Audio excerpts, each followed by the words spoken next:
wait, what's going on here? Hey, this is all kind of fancy and stuff now.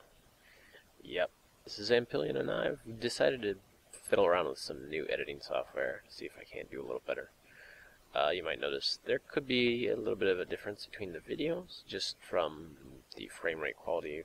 It kind of looks a little, like you're looking through jelly or something. I don't know what's going on with it, but anyway, it's taken a bit more time to work on these videos this way, but I think in the end it'll come out looking better, so we're gonna go with it.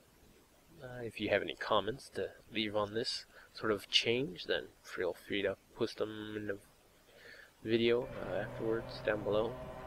I might not get to it right away because there might be a good chance I'm going to the hospital this week, hopefully.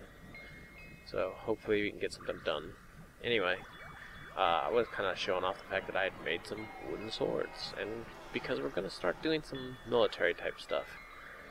And I kind of start sorting through here looking for guys. You'll have a lot of guys that are just sitting around doing no jobs whatsoever. This is the military menu, and you'll notice I actually have tags for these things down at the bottom of the screen. Hooray! You'll have guys sitting around doing nothing, especially after the migrants will come in, and you'll just have a lot of redundant jobs that you don't need. So, you know what, it's good to come in and, take some of those guys out and put them to better use. And in this case, we've got a couple of military guys to stick in. We don't really need a tanner right now. We don't have any hunting going on. We don't have a lot of leather coming in that we need to work with. Hides, as it were. And then bone carver. Bone carvers are nice and all, but I believe I actually leveled my original crafter up to have some bone crafting skills, so okay, so you have a lot of different options here, and the older versions, you kind of just toss some guys in the military and then told them to get stuff, and they would just get, whatever they could possibly get. Here you can actually manually go through and set all the different settings, such as what armor they're going to wear, leggings, shields, chest pieces, what material they're going to be made out of, what weapon they're going to equip.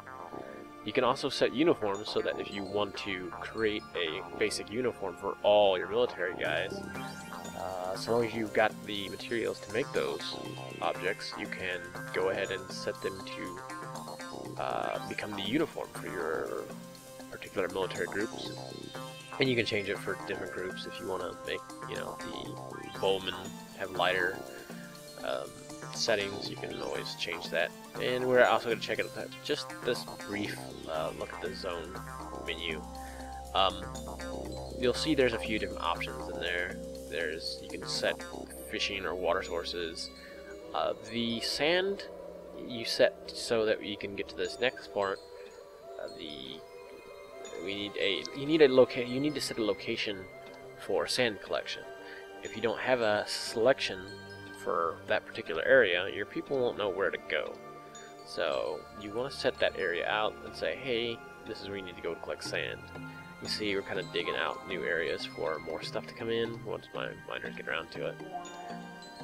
I'll also start tossing in shortcuts for more of the other buildings that I put into them as far, the first time, so that you guys can kind of look and see.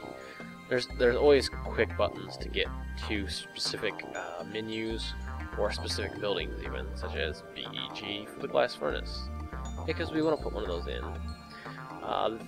Back in earlier versions, you really had to start with an area that specifically had sand, because not all areas had sand, and you couldn't import it in from anywhere else. Nobody would trade it.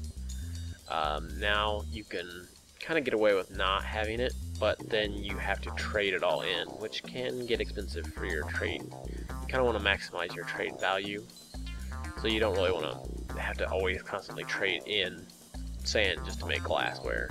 It's always better to kind of just start with an area. Now we'll go through, and we're always getting some kind of migrants. They'll show up every once in a while depending on your value. The more value you raise, the more migrants will show up within a period of time.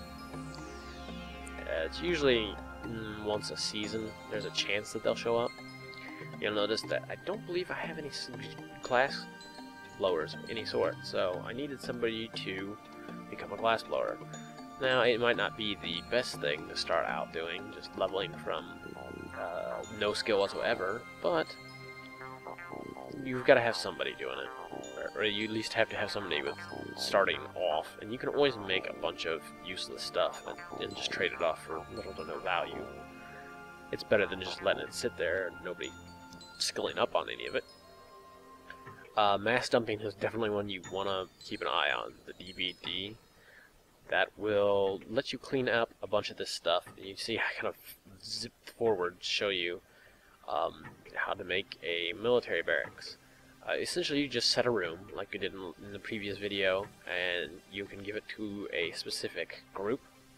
Right now, so you have just the one squad, so we're going to give this group and set it as a training facility.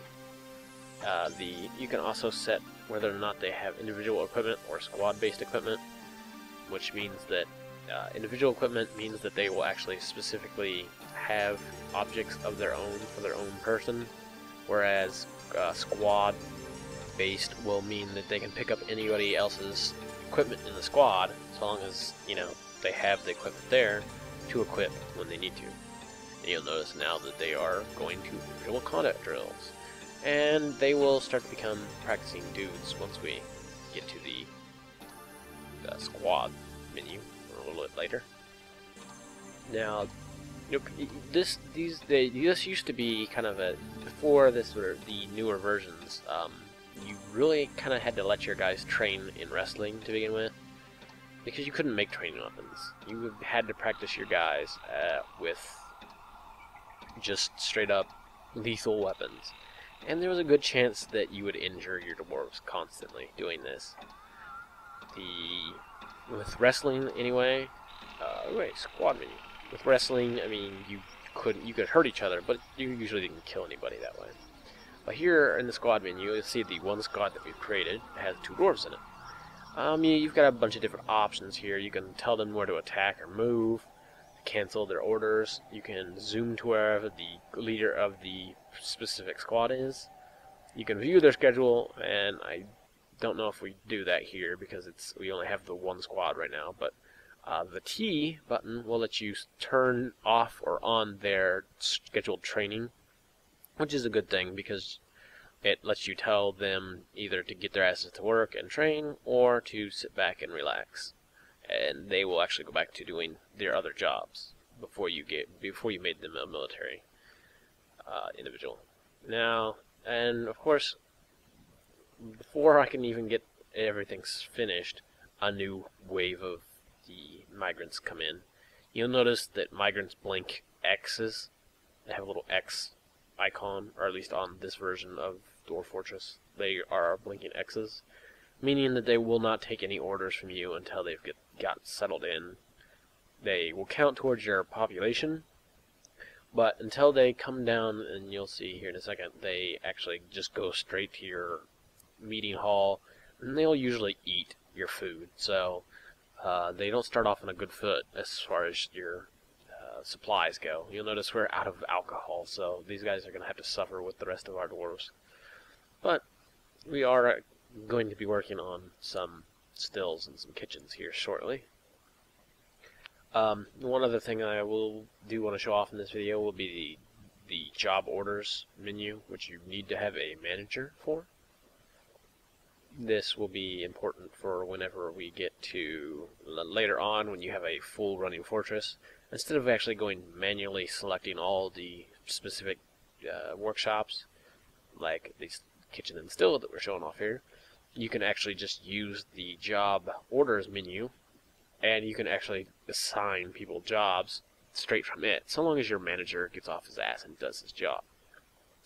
Now we're coming through here. We're gonna dump all this area out and put in furniture storage, which I kind of noticed that I didn't have. I thought I put some up somewhere, but it's good to have a furniture storage for all the craftable items that you're making, because furniture might sit around for a while until you either really get into building rooms out or decorating the place.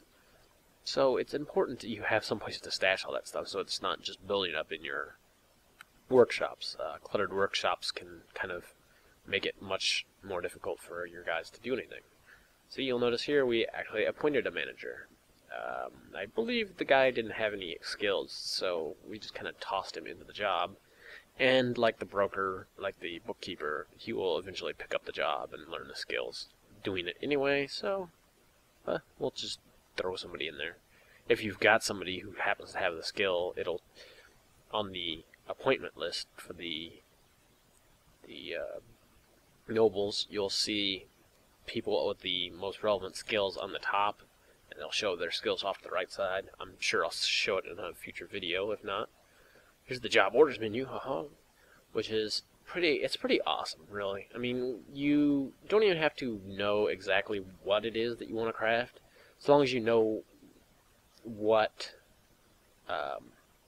the procedure is to make it. Such as, if you want to just make something out of rock, you could just type the word rock in, and it'll show you all the options for all the things that can be made with rock, or have the name rock in their orders.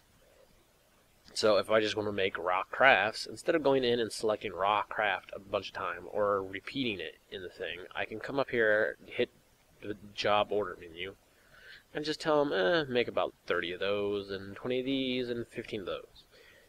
This lets you essentially have one guy assign everybody else their jobs, so that you don't have to constantly mess around with the workshops.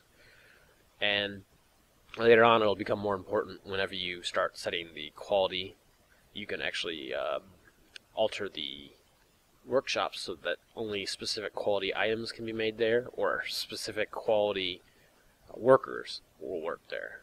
So that way you have a better chance of producing a better object off of a particular workstation.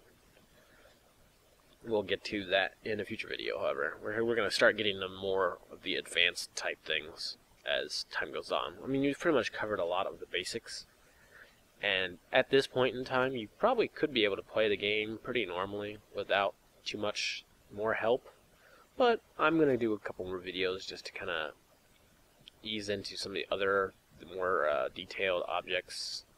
We're kind of looking through the menu here because we've got a bunch of migrants that, we really don't need.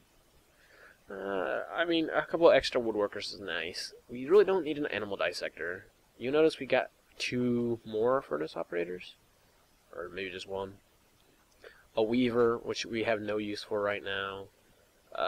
We've got a bunch of, various soap, potash, lye. We don't really need any of those job guys. Right at the moment, anyway. I mean, maybe in the future. We definitely don't need 2 wood burners. And we have 5 herbalists, 4 herbalists. It's ridiculous. So, guess who's getting drafted? We're gonna start with this wood burner, and I believe the other one is the animal dissector, because we really don't need until you start getting into really setting up a butchery. A setup so where you can kind of cultivate animals and harvest them specifically for their meat and leather. Right now, that's not where we're at in the game, so we kind of don't need any of those guys. And we can only kind of train guys back into it, or, if we find guys who are better suited for military, we can replace those guys from this squad here and put them back doing a job more suited for them. Right now, though, we're just going to set those guys to train. We give them something to do instead of just sitting around eating our food and, being rock dumpers. But, sadly, we'll have to wait until the next video for all that. So, I hope you guys like the new look of these videos. Until then, later.